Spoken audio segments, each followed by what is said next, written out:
وہ ایک طوفانی رات تھی جب میرے سامنے صرف دو راستے رکھے گئے، بیوی کو چھوڑ دو یا گھر سے نکل جاؤ۔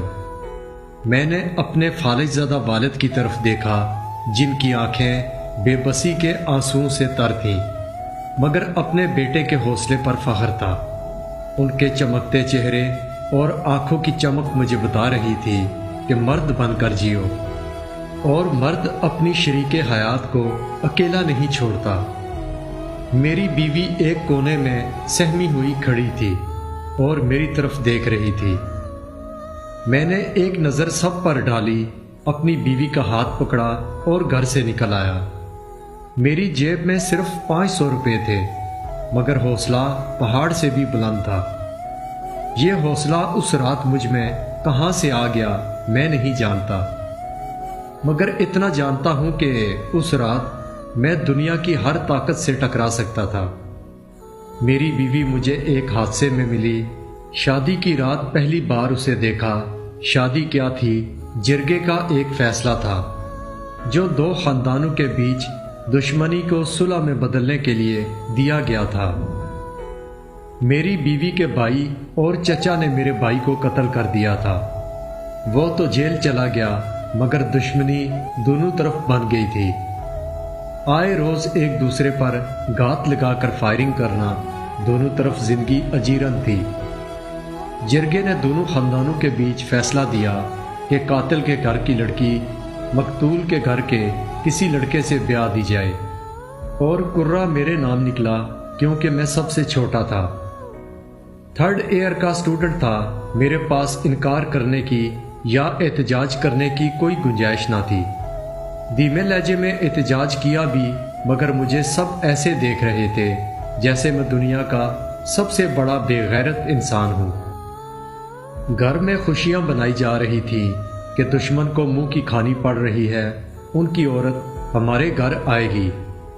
اب وہ ساری عمر ہمارے سامنے آنکھ اٹھا کر بات نہیں کر سکتے۔ جہالت اور کسے کہتے ہیں؟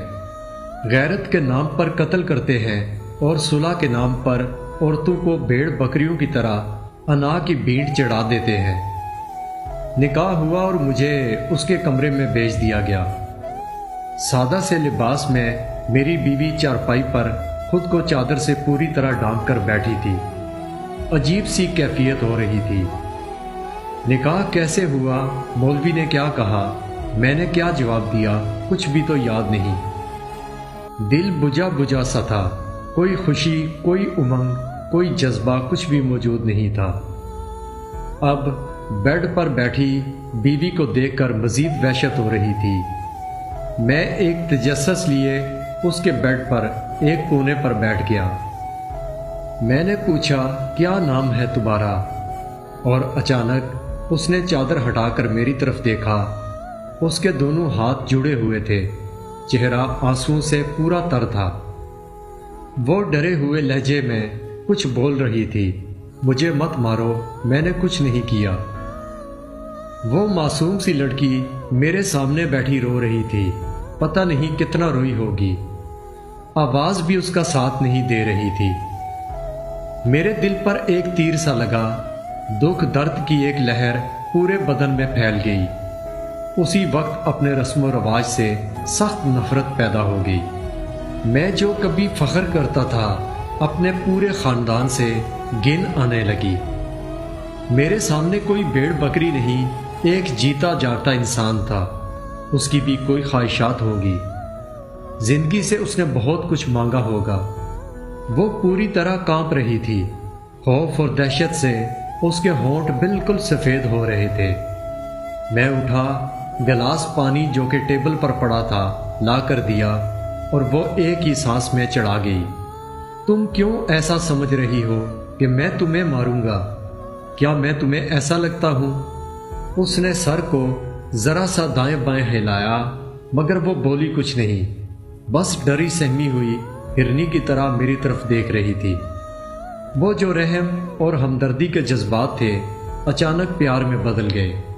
اس معصوم سی لڑکی پر بہت زیادہ پیار آیا۔ میں نے اسے کمبل اڑایا اور سلا دیا، مگر وہ چپ چاپ لیٹی رہی، مگر سو نہیں رہی تھی۔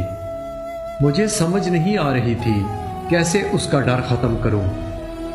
وہ رات گزر گئی، صبح میں جلدی اٹھ کر باہر چلا گیا، مگر مجھے معلوم تھا اس پر کیا گزرے گی۔